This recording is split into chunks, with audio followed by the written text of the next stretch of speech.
We're just 13 hours away from one of the most highly anticipated Senate hearings in recent memory. Tomorrow, former FBI Director James Comey will appear before the Senate Intelligence Committee to discuss his private conversations with President Donald Trump. It'll be the first time Mr. Comey has spoken publicly since the president fired him on May 9th. We're already getting a preview about what to expect from Mr. Comey, and Chief National Correspondent Ed Henry has the details from the White House tonight. Ed, what do we say? Well, good evening, guys. A pretty good day for President Trump today because top intel officials testified as sort of a preamble to this on the Hill and suggested that the commander-in-chief did not improperly pressure them to interfere with this Russia probe. And the teaser we're getting of James Comey's testimony tomorrow backs up the commander-in-chief's account that the then FBI director told him several times he was not under investigation. And even when Comey will detail his February Oval Office meeting with the president, where Mr. Trump asked that he let the probe of General Michael Flynn go, Comey and top advisors did not share this with FBI agents. Comey says because, quote, we also concluded that given that it was a one-on-one conversation, there was nothing available to corroborate my account, signaling that even he admits it's a high bar to prove obstruction of justice. But even so, there could be real political damage to this president as Comey testifies about their January dinner, for example. He's going to testify, quote, a few minutes later, the president said, I need loyalty. I expect loyalty. I didn't move, speak, or change my facial expression in any way during the awkward silence that followed. We simply looked at each other in silence. Awkward and a bit dramatic, perhaps, from Comey, which is why advisors for the president are telling me tonight they're bracing for two things tomorrow. Number one, even if it turns out to be a nothing burger, the mainstream media can build up the drama so much to make it look like it was devastating for the president. And the other thing is, even if it turns out to be a relatively good day for the president, he can mess it up by live tweeting the hearing and making matters worse. Guys? Ed, thanks a lot. You didn't know, but nothing burger is a banned phrase by Gutfeld. We're going to let it slide this time. I should have assumed that. He's got all kinds of phrases. I know you can't keep up with him. Ventilating over here. All right, I think I just popped a vessel. Kimberly, Trump's taller. attorney just came out and says the president feels totally vindicated based off of these prepared remarks that Comey is supposed to deliver. You know, based off these remarks, Trump might not even have to live tweet tomorrow because this is pretty good news for the president for the most part. Do you agree? Yes, and that's why the attorney came out and made these statements, say the president feels vindicated because what so far that we've been able to review in that prepared statement, which is quite detailed, is that the statements are consistent with what the president said transpired between the two of them. So absent any other witness there, any other recording, there really isn't anything to contradict or provide an inconsistent statement to what the president said occurred in the conversation. And by this way, multiple times, on multiple occasions, he was assured, in fact, that he was not the subject of investigation. So it shows then truthfulness on the part of the president, and I think it diminishes any kind of supposed, motive or intent to say that, oh, he wanted to fire Comey because, he was under investigation by the Russians. So at least in terms of the president, that gives him some cover there and validates his statement. So I think that was important. Yes, he did come away validated based off of these prepared remarks. Dana, the networks and all the cables have decided they're going to go live tomorrow during the testimony. Including this Dana Perina. Oh, Dana. Yes, I'll be on in the morning. I walked right into that plug. I didn't even realize it. Even though you were insulting us at the same time. Do you think these prepared remarks take the wind out of the sails of some of this intense excitement from some of these left-wing networks? Yes, I do. And I actually think that that is why Senator Burr, the Republican on the Senate committee, and Director Comey agreed to release it today. Okay. Because they don't want it to be, I think that they don't want it to be that dramatic. And I'm not going to say that word that Greg hates because I would like him too much for him to pop another vessel. I do think that the Democrats' high hopes for James Comey are going to be dashed again. He's like Lucy in the football with them. However, I do think that based on the written testimony, I can understand both sides of this. I can understand the president wanting to clear his name, saying that this investigation is a cloud. I want it to be cleared, and couldn't you just publicly say what you're telling me? Yeah. I also understand the separation of powers, and I respect them, and I think that the independent judiciary is so important, and I believe that FBI Director Comey was prudent in how he handled it. And I think that's what you'll see tomorrow, is that a public servant caught up in a situation where you have that Hillary Clinton doing the terrible thing of having her private email server, then running for president, him having to get in the middle of that, making, I think, a mistake to comment on that and not recommend a prosecution, then getting himself into this situation because what he says in the written testimony is that he wanted to avoid a duty to correct if, in fact, it changed that he became a subject of an investigation, which could be worse for the president in the long run. So I think that the director was being prudent. I don't think it's necessary for the White House to trash Comey's reputation, and I think that they should go tomorrow, have a great infrastructure event, and just forget about it. Let the lawyer's statement stand, and let your surrogates handle it. Greg, speaking of forget about it, there's a moment, according to James Comey's recollection, where the President of the United States sat across from him and demanded loyalty. Is that how people in New York talk? Is that kind of par for the course? Because Chris Christie came out and said that's how bosses around town in the city frame things. Are you buying that or not? Kind of. I think what we learned is that Trump is guilty of being Trump. Yeah.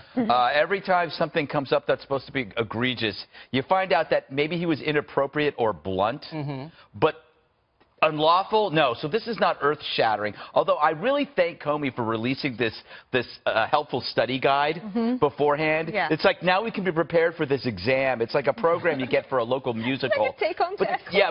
But the biggest loser here is CNN. Yeah. For predicting, according to sources, Comey was going to testify that he never said Trump wasn't under investigation. I think we have it right there. Oh, really? Darn it. Fake news. So they weren't just wrong once.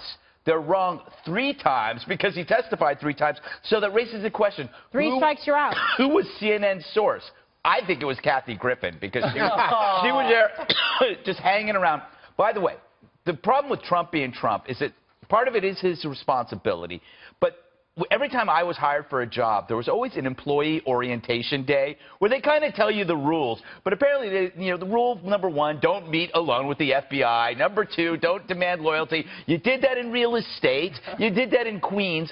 But you can't do it here. But the thing is, this is the mark of somebody who's not a politician, and this is what happens.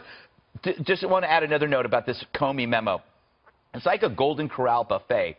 There's something for everyone. So if you don't like Trump, you could bring up the demanding loyalty thing. You could also bring up lots of other stuff that's in there. I'm sure Juan will bring it up momentarily. And then if you like Trump, you can say that Comey vindicated him on that last part and that he didn't interfere. So it's like you can look at it, and it's amazing when you look at how other people in the media are going, oh, my God, impeachment. And then everybody else is like going, nah. There's nothing there. There's no legal basis. Don't say what it is. Okay. It's a nothing taco. Nothing taco. I'm not interested in a nothing taco, as you know. I don't know. We're going to leave that one alone. I want to eat a real taco. Oh, okay. Juan, Jonathan Turley, who's a well-respected legal eagle, said that although some of these comments by President Trump were maybe not mature, there was nothing criminal about them. Do you agree? Yeah, absolutely. There's nothing criminal as of yet. I mean, the closest we could come, Jesse, is the idea that there is a basis for saying that he was trying to interfere with an ongoing investigation by asking the FBI director, can you see your way to let this go, that Mike Flynn is a good guy? But the question then becomes one of intent, and for people like Turley, that is the measuring stick. And can you prove that the president had intent to block or interfere with an ongoing federal investigation? That's a very high bar. It's a very high bar, and as he said, and I think Kimberly said this, that given that there is no independent corroboration, or maybe Ed Henry said, how are you going to prove that? I will say this, it's very interesting to me that we had a story out that indicating that President Trump was asked by Attorney General Sessions, do you want my resignation? And the reason for this apparently is that President Trump was upset with his decision to recuse himself from the Russia probe. And then we have also the news that FBI Director Mueller went to the Attorney General and said, you know what, I'm uncomfortable being with this president. I feel like he's trying to... Being alone. Yes, in order to preserve the independence of the judiciary is what he was hoping for. And it preserved the independence and integrity of the investigation. So this would indicate that he did feel to some extent that this guy was after something. He says, in fact, in one of the conversations, that the president told him, I'm trying to lift this cloud, which I've told that's the New York business term, right? I'm trying to lift this cloud. Can you help me, right? We'll talk about in the next segment more conversations with intelligence community officials. But today they got in trouble because they won't even say. They wouldn't say it in public session. Right, and they said they'd say it in private session because they don't want to say these things in front of a worldwide audience, and that makes perfect sense. In New York, lifting a cloud is smoking a joint. Really? Yeah. How would you know, Greg? Yeah, I watched it. self-appointed expert. But I think what's important here is that there isn't any time that Comey thought that the president was trying to get him to stop an investigation, was in any way colluding, was in any way obstructing justice. So you don't have that there. So how are you going to prove that? You're going to just imagine it because the person who was in the room that was the subject of that discussion and that conversation is telling you that it wasn't problematic, that it didn't rise to the level, because straight shooter Comey, if it was, then he would have had to report it and actually make it the subject of an investigation and say that this is something that was improper. So the most he goes, as the farthest that he goes, is saying that it was very concerning. That was it. But never did he feel that this was something that he had to do or was compelled, to do. And when you hear President Trump talking about, expecting, that's who he is. Anybody who knows him, loyalty is a big thing to him. Right. That's his deal. That's the way he rolls. That's his thing. Comey also gave you a further insight, backs up what Greg says, which is, this is a man, I think, that didn't quite understand what was appropriate to discuss with the FBI director. I agree. But that does not show any kind of, specific intent to commit a crime or do anything. He's saying, I don't think that this is a president or a man that actually quite kind of knew the ropes as to how we do things around here. But I would just add, can I just say something? So he's been the CEO of a private company for a long time. I just don't think that necessarily excuses not understanding basic rules of the road when it comes to government and separation of powers.